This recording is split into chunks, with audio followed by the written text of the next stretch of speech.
Donc concernant la conduite en Russie, il existe encore quelques petites choses que je voudrais vous dire. Donc la première chose, c'est que, comme je vous l'ai dit, le salaire des policiers est très très faible.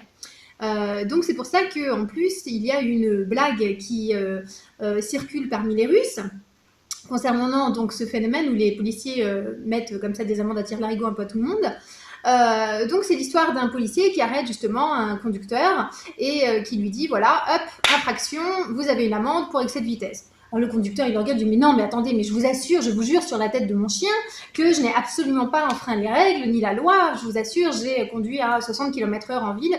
En Russie, c'est 60 km/h, pas 50. 60 km/h en ville, etc., etc. Je vous assure que non. Le policier le regarde, il lui dit bon, écoutez, les choses soient bien claires. Je suis mariée, j'ai 3 enfants. Et vous croyez vraiment que je vais attendre que vous fassiez une infraction pour vous mettre une amende? Non, mais vous rigolez ou quoi? Donc voilà, donc cette blague est très très répandue. Bien sûr, c'est drôle, mais en fait, c'est pas très drôle parce que c'est vraiment la réalité. Donc voilà, donc ne soyez pas traumatisés. Si vous avez des amendes, c'est normal. Vous ne pourrez pas forcément passer toujours à travers. Et une autre petite anecdote concernant justement l'histoire des amendes. Donc j'étais avec mon ex-ami dans la voiture et puis on partait de Perm à Ekaterinbourg. Donc c'est à peu près 450 km et on est parti le soir tard pour justement être tranquille, pas avoir beaucoup de monde parce qu'il y a beaucoup de circulation, donc pour pas avoir beaucoup de monde sur la route, etc. Et puis donc à notre habitude, en plus il avait une Jeep Subaru, donc une bonne voiture pour justement que les policiers nous arrêtent tous les 15 mètres et nous donnent une amende parce que c'est une bonne voiture, donc ils disent qu'on a de l'argent. Et donc voilà, donc on nous arrête et puis bon bah mon ami paye son amende normale et puis on continue et puis on était parti pour le week-end. Et le lendemain, donc au retour, on se fait encore arrêter comme d'habitude 3-4 fois sur le chemin et puis il tombe sur le même policier. Et donc le même policier, et puis donc mon ami dit au policier, bah tiens, on s'est vu hier, on m'avait mis une amende et tout ça. Il dit ah bon, il regarde son passeport et puis bon, comme mon avis a un nom de famille très spécifique et très drôle, je ne le dirai pas.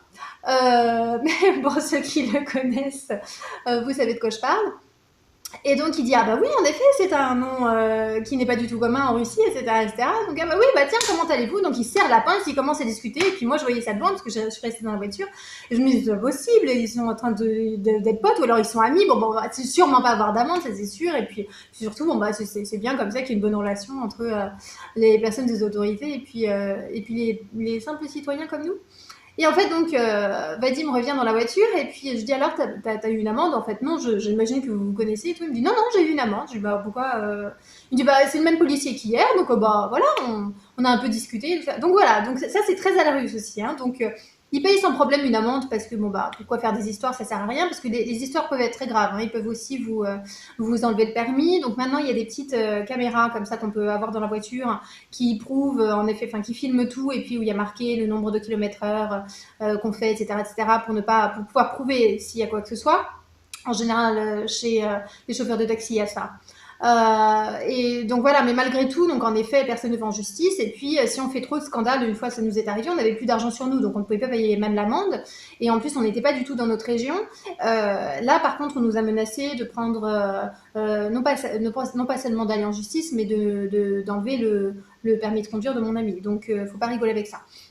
Donc voilà, donc 2 petites anecdotes, une petite blagounette très connue dans le pays et que vous pouvez ressortir un jour ou l'autre, même en la traduisant, ça fait toujours plaisir et c'est toujours drôle. Et la deuxième chose, donc, c'est que attention aux amendes malgré tout. Et puis bon bah, si vous voulez payer, vous payez. Si vous ne voulez pas payer, vous ne payez pas. Après, c'est à vous de voir pour les conséquences.